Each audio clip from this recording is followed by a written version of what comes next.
No, I am live, and it says you're live too. Oh, okay, cool. All right. Yeah, because it says now end stream. And Oh, then we really? got Yeah, people. perfect. So, welcome everyone. I presume lots of people are starting to jump on as we speak. I might just confirm with Trent that we're all good to go.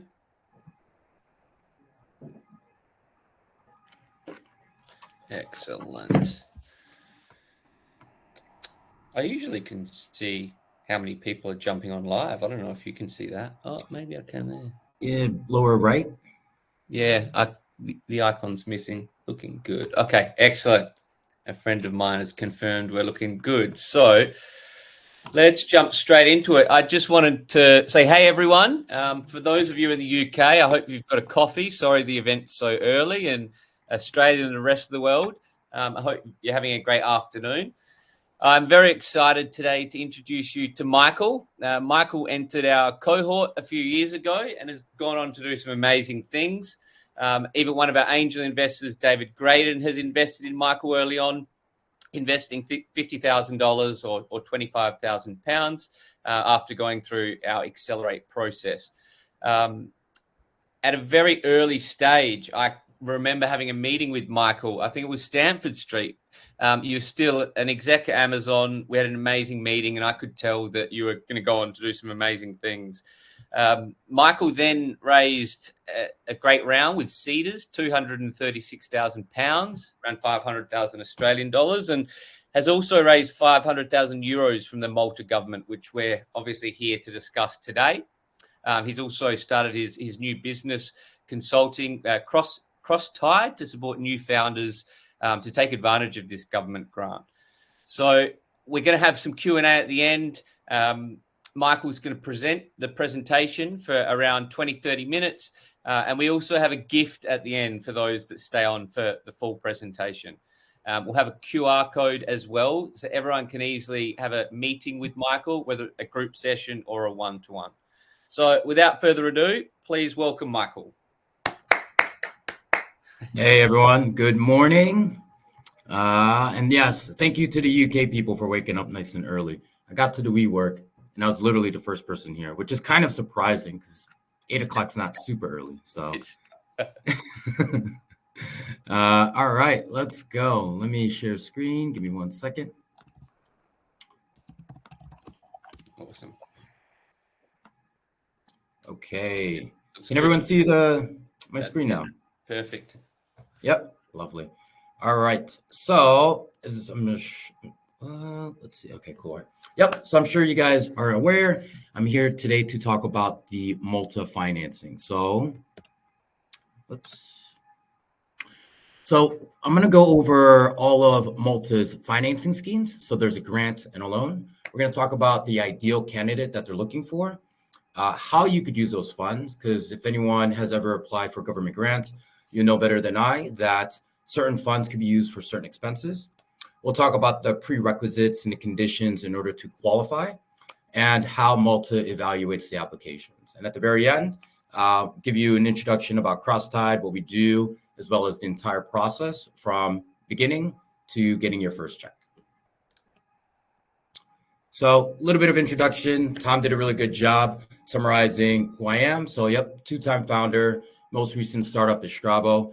I guess you could consider me a three-time founder with Cross-Tide now. Prior to that, worked at Amazon in management leadership. Raised money from Cedars. So Cedars is a crowdfunding campaign or crowdfunding business over here in the UK. Yep, David Graydon, big angel over at Hyper, backed us along with one VC, 500K from Malta. I currently serve as a non-executive director at my previous startup, and now I do advising and consulting. We have Zoe. She might have logged in by now. She's a writing whiz. She's worked for startups across East London, UCL grad, and worked as a data consultant doing projects for big banks like Lloyd's. So just to break the ice, there's a little bit of a, personal introduction. So I want you guys to take a guess who's who. Who uses the email from when they were 13? Do you think it's me or do you think it's Zoe?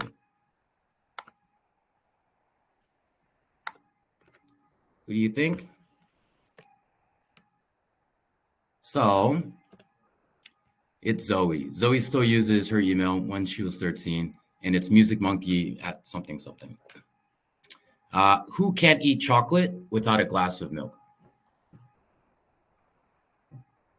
Okay, let's see. Zoe, me, Zoe, Tom, and Tom. If we, all right. So yeah, it's me actually. So it's kind of weird being a full man, grown adult over at the restaurant, ordering a chocolate cake and following up with a glass of milk. So that is me. And what about plastic debit card? So who hasn't used a real plastic debit card for over 2 years? Okay, is it me? Is it Zoe? Let's see. Got Zoe. Yep. Who said it last? Oh, wish it was me. I'm an Android user, so I don't know. For some reason, my battery dies quite a bit. But yep, it is Zoe. Has not used it. She's very scared that her phone's gonna die when she's out in the middle of the night and she's not able to catch the tube. Last but not least, who prefers hostels over hotels? You might have guessed. It's still me. So big avid traveler, used to backpack a lot. For some reason, it hasn't left my interest. I still prefer hostels over hotels, but now I try to get the private room rather than the bunk beds, right? So I grew up a little bit there. All right. Oh, I see some familiar faces. Great. Okay, so let's begin. Malta wants to give you money. So over the past several years, let's say about 7 to 8 years, Malta has raised hundreds of millions from the European Central Bank to stimulate innovation in the economy. But the way that they're doing it is they're trying to attract foreign companies abroad to base their EU operations in Malta. So the way that they're doing it is they're offering a couple of grants, a loan, as well as additional support to incentivize foreign startups to come here. They want you to hire smart people. They want your company to be innovative and conduct innovative activities such as research and development, building IP, maybe improving a process in the supply chain. So anything that adds that type of innovation spark to the economy is something that they're looking for. Now, when it comes to the grant, you could apply up to 300,000 euros, and the amount varies based on the business plan, the type of company, and your goals. Now, anyone that's applied for a grant, it's reimbursed on a quarterly basis, so you do not get it up front, but you incur costs for the first quarter, and then you submit your expenses and then get it reimbursed afterwards. And what's good about the grant is that it's available to any stage startup. So whether, I wouldn't say idea stage, but let's say you're starting to build a product, you incorporated your company already, maybe you have some pre-signups, maybe a prototype. That's probably the earliest stage. But even if you're further down the line, even if you're generating 10 million ARR, the grant is available to you. Now, for those that are based in the UK or EU, this can affect your de minimis aid. So let's say if you got the Innovate UK grant or if you got any other type of grant, it may affect it.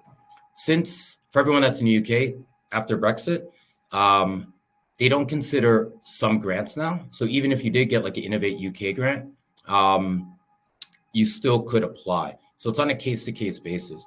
However, if you are based in the EU, a majority of EU grants that are administered, it kind of reduces the amount of grants that you could get from Malta, if that makes any sense.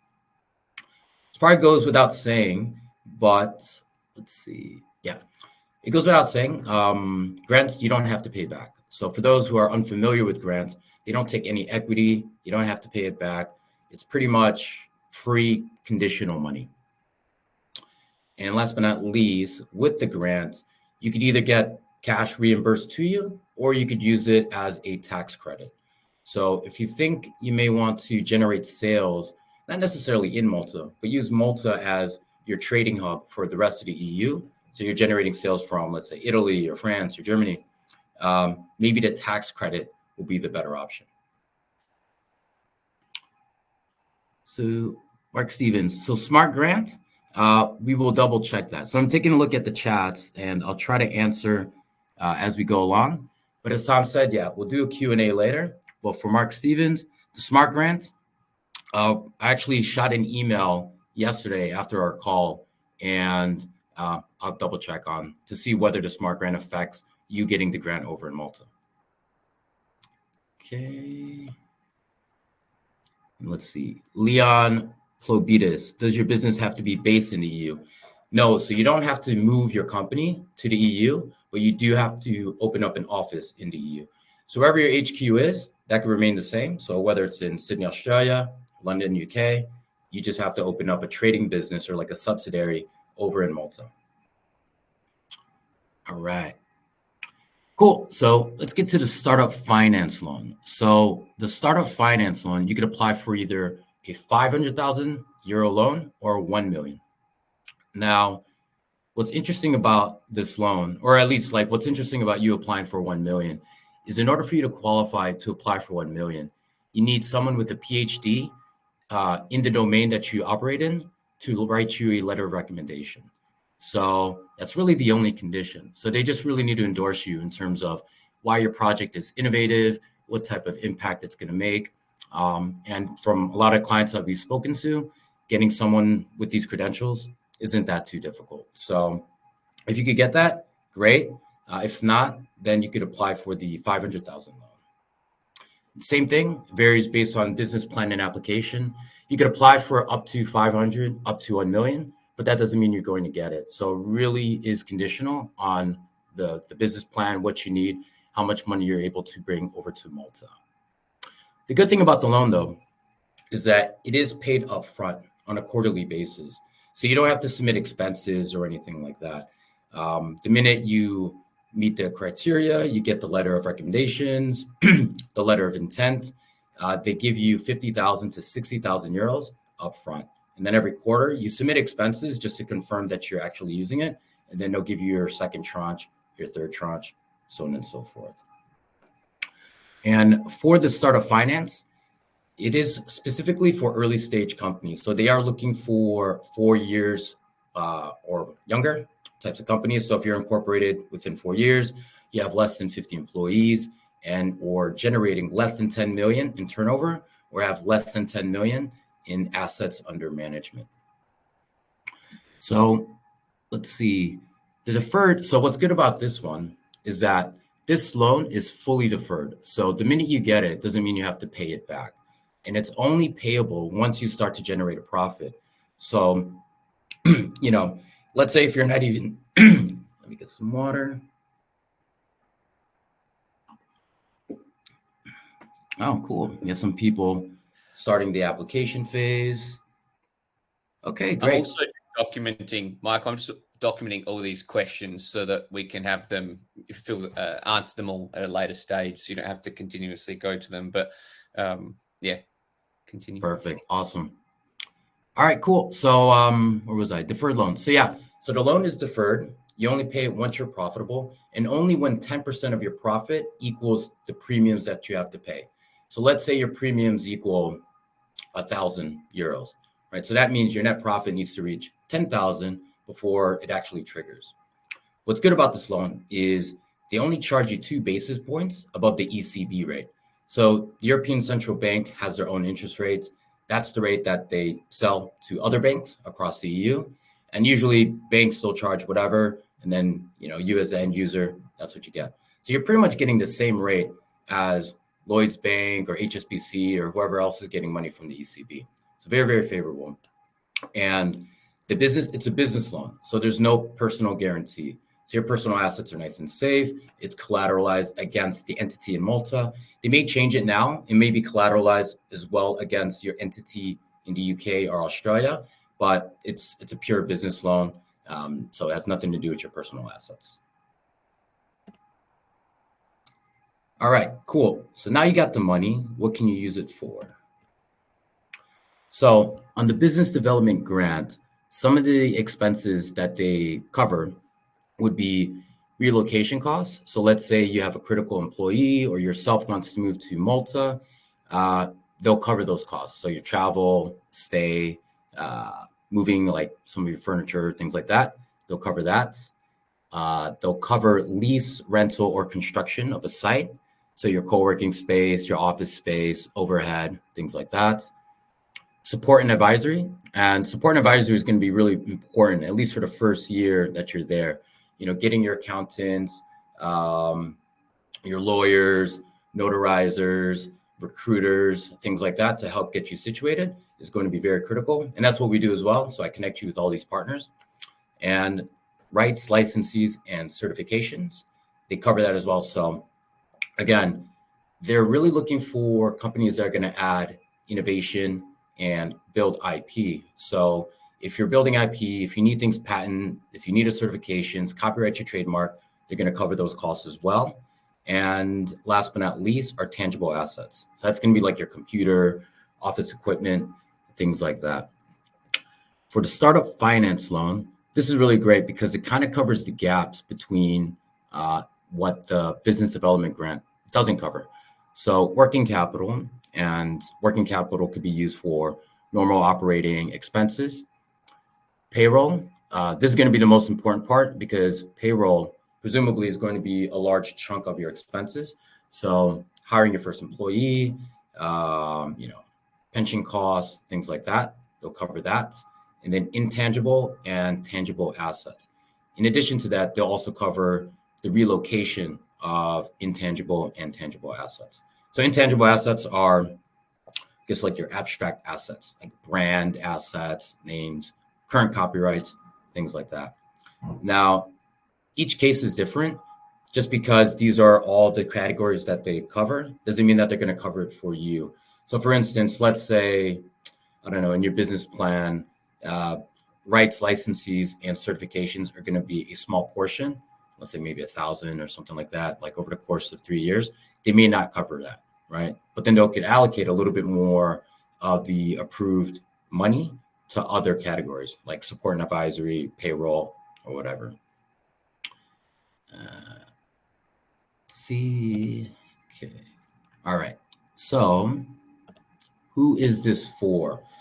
Now, even though this is very, very attractive, it's a grant, it's a loan, very favorable terms, it may not be right for you, right? So I think it's really important to reflect and see like, okay, does this actually fit into my business plan, right? For the next 12 to 36 months. So if you're a strong tech company, manufacturing company, looking to build good IP, looking to hire people, and you're okay with offshoring some of your team to Malta, and also managing a team in Malta, you got to factor in, travel costs, time zone differences, things like that, especially also labor costs.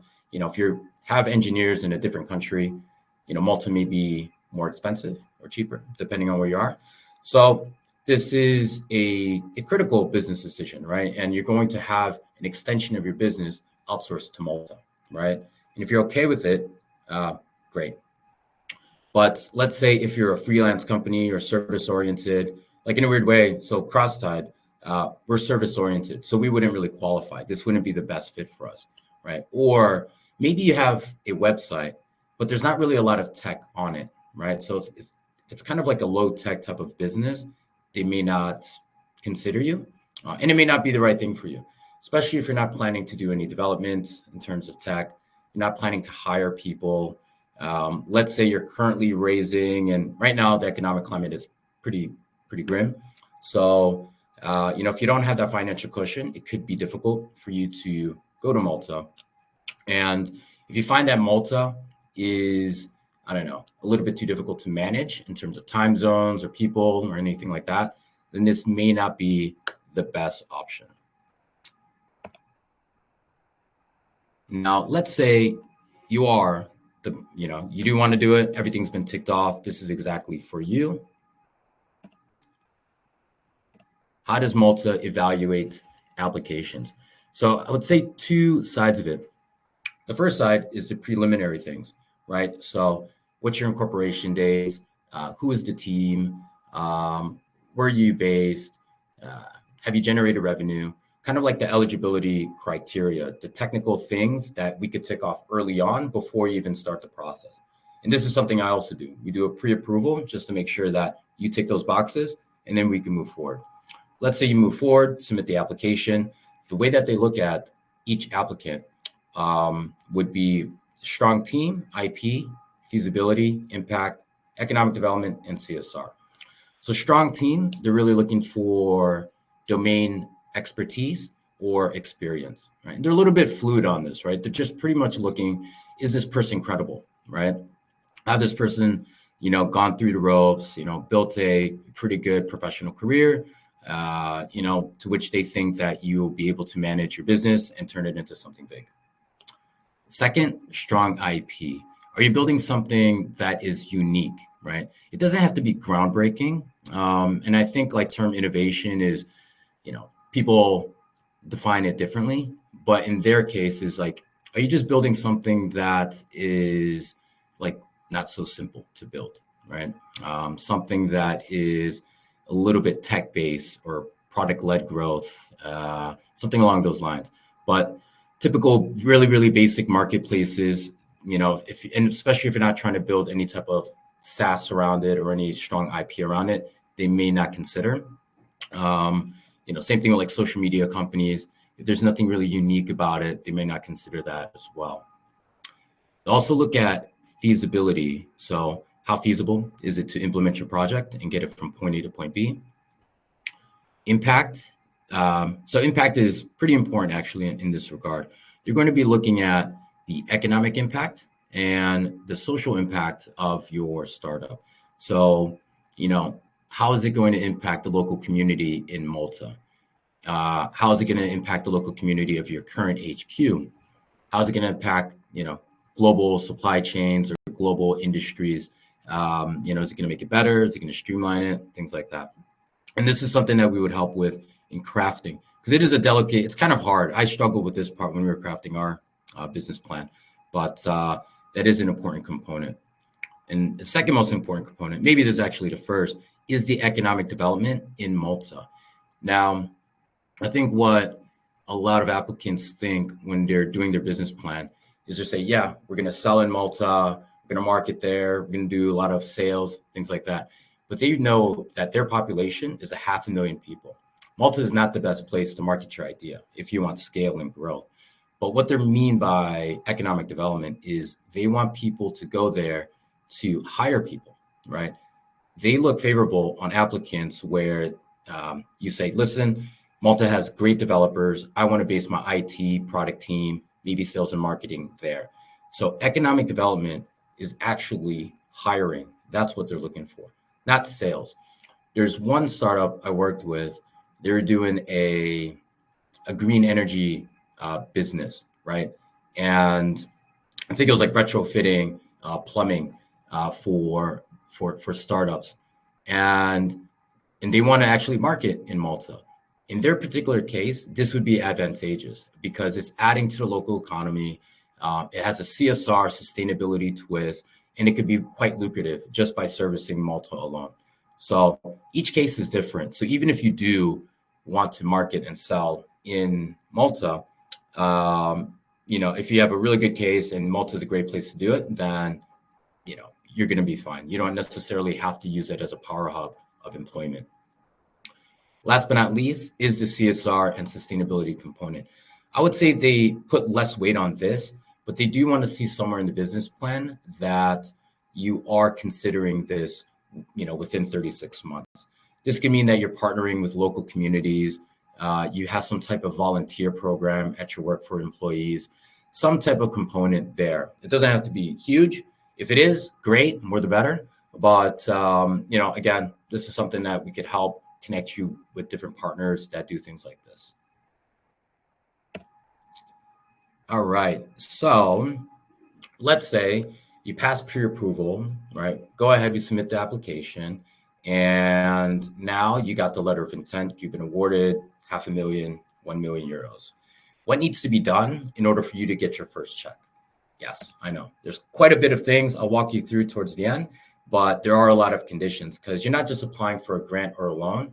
You're building a business in Malta. right? You're actually opening up an office there. So let's say you get the letter of intent, you've been awarded the money, now comes the actual building. So in order for you to start building and get the first check, some of the things that you need to do would be opening up an office in Malta, hiring your first employee, having a physical presence. The good thing about a physical presence is they're okay with just a hot desk at a co-working space. So you don't have to spend thousands a month on like a 10-person place. A nice little hot desk at Soho House will suffice. One other thing is for every 100K that you're awarded, you're going to have to move 10K into your Maltese bank account. Right? So let's say you're awarded 500K, then 50K over. But the good thing about this is that you don't have to do it right away because the grant and the loans are distributed in tranches. Pretty much 10K unlocks every 100K. So let's say you just want to move 10,000, right? I mean, it's kind of scary to move 50,000 abroad, right? So let's say you're just going to test the waters. You need to unlock the first 100K. You can move 10,000 in the beginning. You get your 50K. Everything looks good. Then you could wire the remaining 40K or 10K or whatever. So they're a little bit flexible there, but it is important to have some working capital in the business prior to, starting, the trading and hiring and things like that. Let's see. Yep. So last is open up a Maltese bank account. Surprisingly, this is a very, very difficult task. So you actually have to incorporate first and then get a Maltese bank account. So they have very traditional banks that could take months to get. There's a couple of challenger banks, kind of like your Monzo of Malta, that have launched recently, and you could go with them. We made the fatal mistake. There's one challenger bank I do not recommend. I won't bash them, so not like this. So, when we get on a call one-to-one, I'll send you guys the recommendations. But you do have to be very careful because some of these banks fees are very, very expensive. Startup costs very expensive. So the one that we currently use, very good. They still charge a fee, but comparatively speaking, it's fairly reasonable. And then also last but not least, actually, is you have to be in good standing. So things I think you guys would know, like no lawsuits pending against you, can't be owing the government debt, can't be from like a country ban list, things like that. All right, we are nearing the end. So what does this look like for you, right? So you want to do this. What does the process look like? So in the first period of engagement, what I do is a pre-approval. A pre-approval process is kind of like a qualifying exercise to ensure that you tick all the boxes. And this is exactly what you want to do, right? So we take all these requirements, we submit it to the representatives over at Malta Enterprise, and we get a pre-approval. They say, okay, great. They meet the bare minimum in terms of technical innovation. The team looks good. They were incorporated within 4 years, so on and so forth. Because you'd be surprised how a lot of applicants, they go in there blind, not knowing all the eligibility criteria. And then they went through this entire process, submitted their entire application, only to find out 4, 5, 6 months later that they didn't qualify in the beginning, right? So maybe they incorporated after the 4 or 5 year mark. Maybe they issued dividends, right? These are things that they should have known early upfront. So this is what we do. We just make sure that all these basic things are ticked off before we move forward.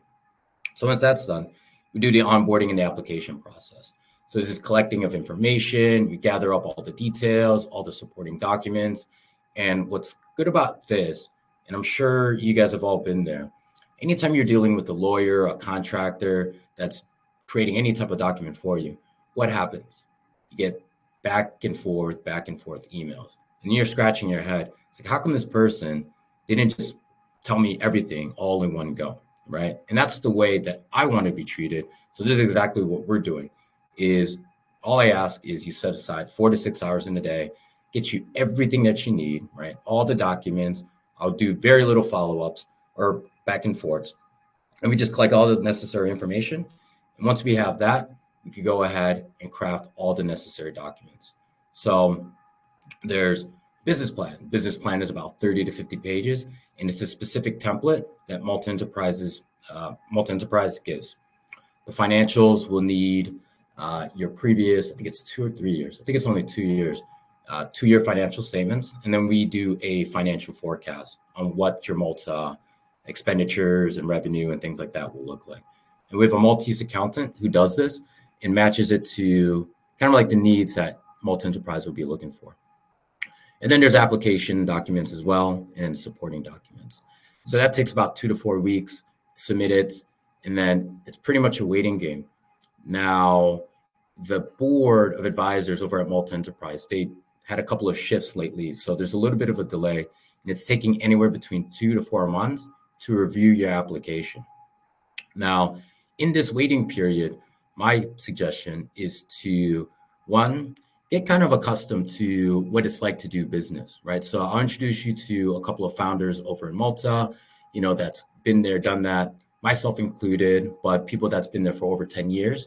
And, they'll be more than happy to talk to you, connect you, and kind of give you an understanding of what it's like to operate there. But also start introducing you to the partners. So the accountant is going to be pretty much your main point of contact. They're going to handle everything and be a very key person once you're operating and trading over in Malta. You're also going to need a lawyer to facilitate some, documentation, signing, notarizing, things like that. Partners with banks. A recruiter is going to be also one of your key stakeholders. So, again, Malta's a 500,000 population. So you must be asking yourself, what's the talent pool like over there, right? And I won't sugarcoat it. It is pretty slim. So, but the good news is they do have a lot of tech companies out there that do recruit heavily.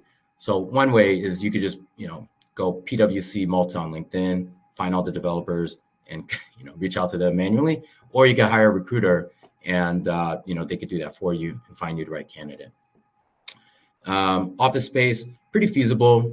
Lots of different options around Malta, not too expensive. I don't know. I think you could probably find some for 100 to 300 is pretty much the range per month for one hot desk.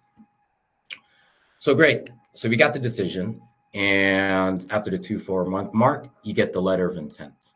The letter of intent is pretty much the letter saying, congratulations, you've been awarded 500,000. Here's what you could use it for. It's pretty much the entire hypothec, right? That's what they call it, the hypothec agreement. So you have that. Now it comes down to you launching. So now you've been introduced to all your key partners, the accountants, banks, whatever. Now you start incorporating, getting your office space, hiring your first employee, opening up the account, and doing a little bit of admin. I'd say, depending on when you started the process, it could take anywhere from 1 to 3 months. It took us about 5-6 months. We started a little bit late, and we didn't really know which order to do things. And finding someone is very difficult, and the bank account. So hiring and the bank account are the two activities that take the longest, at least in my experience. So all in all, we're looking at a minimum of 4 months to 9 months from the first day of engagement to you completing or getting your first check. Let's see. Yep, so that's pretty much what we do. Full service advisory from beginning to end, getting you to pre-approval, acting as your liaison, completing all the necessary documents, and then introducing you to the key partners. A couple of clients we worked with, Football Matcher. If you guys gone to our website, crosstide.io, you could take a look there. So Football Matcher, Omnifia, they're currently based in the UK. And then my personal company, Strabo. And that's it. Okay, I guess we could open up to Q&A.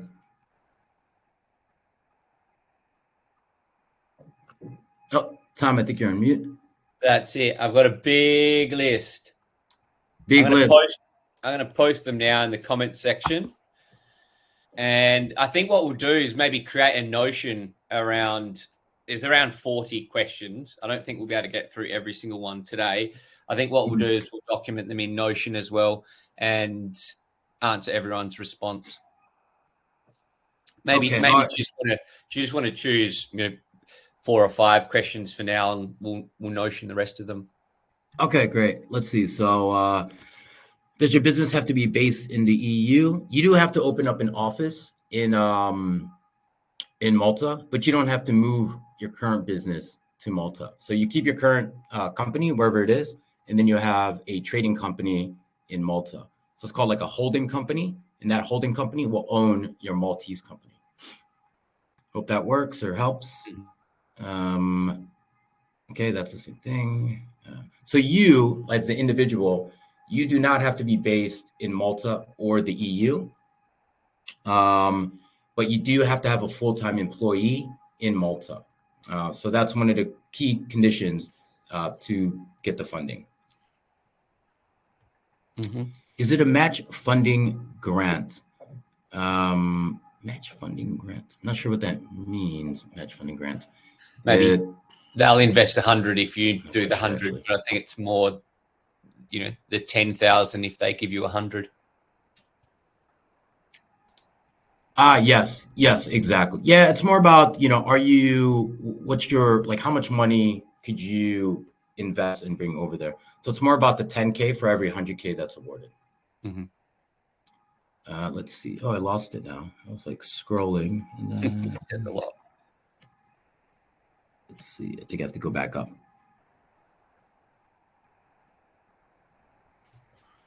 I can post them again. Oh, yeah, if you can. I just saw one. I think it's Faye. Half Maltese. Will this exempt me from this scheme? I'm confirming. There's actually another person that Tom introduced me to who's in the same situation, who is dual citizen, Malta and somewhere else. So just shot them an email 2 days ago. Yeah, I could put everything in a Notion document for you guys. But I did not read anything in the documents that says that if you are a national of Malta, that it would disqualify you. Okay. All right, cool. Thanks, Tom. What if your business is registered in Africa? That means they need a branch in Malta. Yep, that's correct. So you can have your company in Africa, and then you have your branch in Malta. Do you have a template for the letter of recommendation? No, but I could get that for you. So that's not a problem. Getting a template for a letter of recommendation.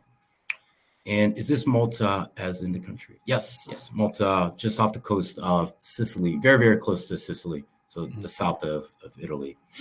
Already started application process, having had initial discussions. Okay, sounds good. And that's also another thing. You guys could go ahead and speak to the representatives over at Malta Enterprise as well to get further information. MaltaEnterprise.com. I am Maltese heritage. Does this still apply? Yep. Again, I'll find out. And we're pre-seed ideation stage. Currently, are we applicable? So that'll depend on whether you've incorporated already. So if you had and you've done some type of activity, like maybe customer interviews, maybe you've hired someone or you got a team behind you, then yes. There is another financing scheme that's available for very early stage, so very idea stage. It's called the Business Start Grant, and that's 10,000 euros, right? So it's fine if you want to start with that one and then move there or hire someone there. But maybe I would recommend getting a little bit of traction now, and then once you got to like a little bit of a later stage, then you could apply for the bigger grant and the loan. My app is on the store with 3,000 users. I need to scale. Awesome. Yep. I mean, if you need to scale, hire a team. This is going to be perfect for you. There are a good amount of developers there. You could also hire sales and marketing. So it's a good place to have a team out there. And that's what we're doing right now is all the senior managers are here in London. So we have a team of 3 here and then a team of 3 over in Malta. So 2 developers and 1 marketing professional over there. Let's see. Also, is there a criteria like employing only or mainly from Malta? Can a percentage of your workforce be abroad outside Malta? So in order for one of the financing schemes to cover payroll, is payroll for employees in Malta. So it has to stay within Malta, at least the payroll does. So It doesn't mean that they, when you're hiring and recruiting, that they have to currently be in Malta. If they're open to relocating, then um, then yeah, then that's fine. But eventually they have to move to Malta. The good thing is Malta does have a digital nomad visa, so it makes it a little bit easier for you to move people abroad. And it is part of the EU, so if you find someone in the EU, then it's a lot more easier. Uh, payback period. Payback period. So you don't. Oh, I'm not sure. In terms of the loan, I think every case is different for the loan. It depends on the amount, the business plan, and that's everything that will be disclosed once you get the hypothec. So it varies. I've seen it like a couple of years, and I've seen it like over like 10 years, depending on how much it is. So it does depend on the applicant. Yep, the grant and loan can be combined, and you could apply for either or. I do recommend going for both, just because it's pretty much the same. You could use the same documents for both of them. So in terms of work, it's almost the same. But I could understand, like, let's say you do not want to be on a loan. I totally get that. Or if you're okay with the loan, then yeah, you could just apply for either or. Yep, you could cover both. Do they take a caveat? No, they don't take a caveat over the IP. Nope, everything is fully owned by yourself. Um, don't have financial cushion, but everything else is tick for me. So yeah, I mean, if you don't have it now, so the entire process, right, could take anywhere from like, let's say 4 to 9 months. So if you're currently raising and you feel comfortable or confident that you're going to raise that amount within that time period, then great. But I would do recommend having a little bit of financial cushion, or at least some certainty of financial cushion before going through the process. How is the infrastructure in Malta? Okay, I'm not sure if you mean like, like the roads and the bridges, or like the startup infrastructure. So I'll answer both. It's a great place. It's a well taken care island. Everything works. Public transportation is primarily the buses and Ubers, fairly affordable, very clean. Things work well. And yeah, I was there in October, spent 2 weeks there, no problems. In terms of the startup ecosystem, you could say it's starting to be vibrant, right? So they're dumping a lot of money into it. There's a lot of events there. The representatives over at Malta Enterprise are also quite active globally. So they do attend, South by Southwest. They'll attend web summits and places primarily in Europe. But there's a good network over there, and there's a couple of different accelerators that are popping up, like Plug and Plays over there. There's another one called Supercharge Ventures. So yeah, it's starting to become a thing there. What is the software development industry like there over there? Would it be relatively easy to find engineers? Yep. So again, so the primary industries are gaming, fintech, and gambling, right? So those are the biggest industries there, and a lot of the engineers work there. So, in order to attract them, you'd have to kind of like hawk them from those companies. Alternatively, you could find engineers in Europe and then relocate them there. But there is not a lot of engineers in Malta per se. So the pool is kind of slim. Mm-hmm. Let's see.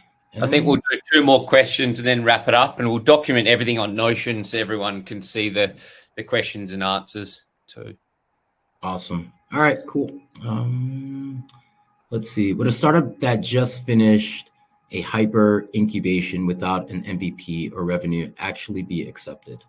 Yeah, absolutely. I think so. They look at any stage, right? So if your project looks promising, so let's say you're at the idea stage, let's say you have a prototype, or let's say you don't have a prototype, but the team is there, the money is there, I guess your location and all the other components are there, and they look at your project and say, okay, this is a team that could definitely deliver. It's in an interesting space. We feel full confident behind them. Then yeah, absolutely. So you could be pre-product with this. We were pretty much, we had an MVP, but we were redoing our application and it wasn't available to the public. So we were, in a way, kind of early as well. Mm-hmm. Product, and we meet all the elements. they were really excited by our product, and we meet all the elements well with the unique software. So we need to talk soon. Okay, great. Population is small. How could a startup company will risk to extend additional expenses just for the sake of a grant or loan?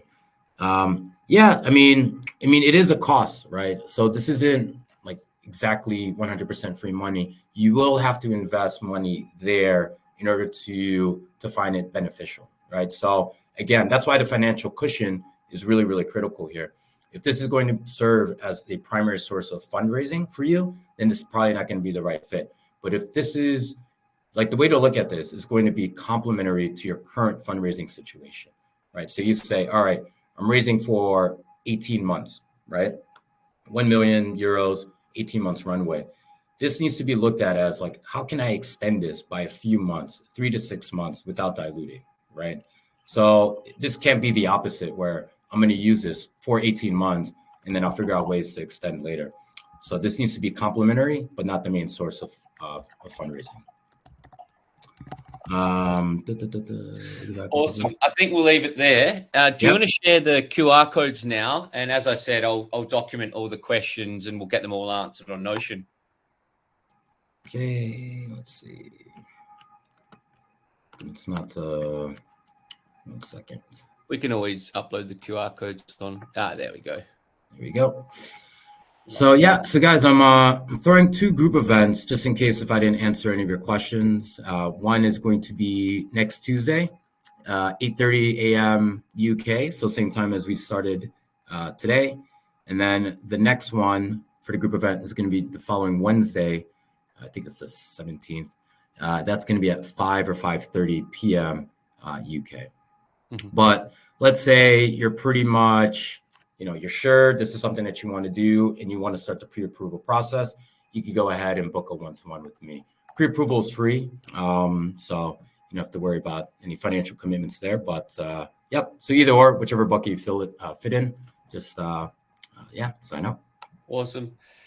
Malta looks beautiful. I'm definitely going to jump on Skyscanner after this and start looking at booking a flight over there. So hopefully I'll see a few of you there. And I just wanted to thank Michael. Thank you so much. What a brilliant presentation. I know this is going to be a great initiative, and it's amazing the government's obviously trying to drive innovation over there. The little gift, guys, there's 95 of you on right now. The little gift is we're allowing you all to skip the wait list today on Apollo Pro, which is going to give you access to 2,000 Google credit, Notion credit, 5K Amazon credit, 25K Microsoft Azure credit. You name it. There's about 300 deals. So we're going to send you a PM or DM on Apollo after with the link to click to sign up. And then we're going to go in and approve you this afternoon to make sure you can access those credits. So there's been actually our biggest event yet. We had 130 people live. So I know we're going to have a lot of questions. Michael's going to get a lot of emails. If you can be very patient for the next couple of days, that would be amazing. But thank you all for attending. We really appreciate it. Thanks, Michael. Everyone have a great day, morning and afternoon. Thanks, guys. Take care. Speak to you soon. Bye.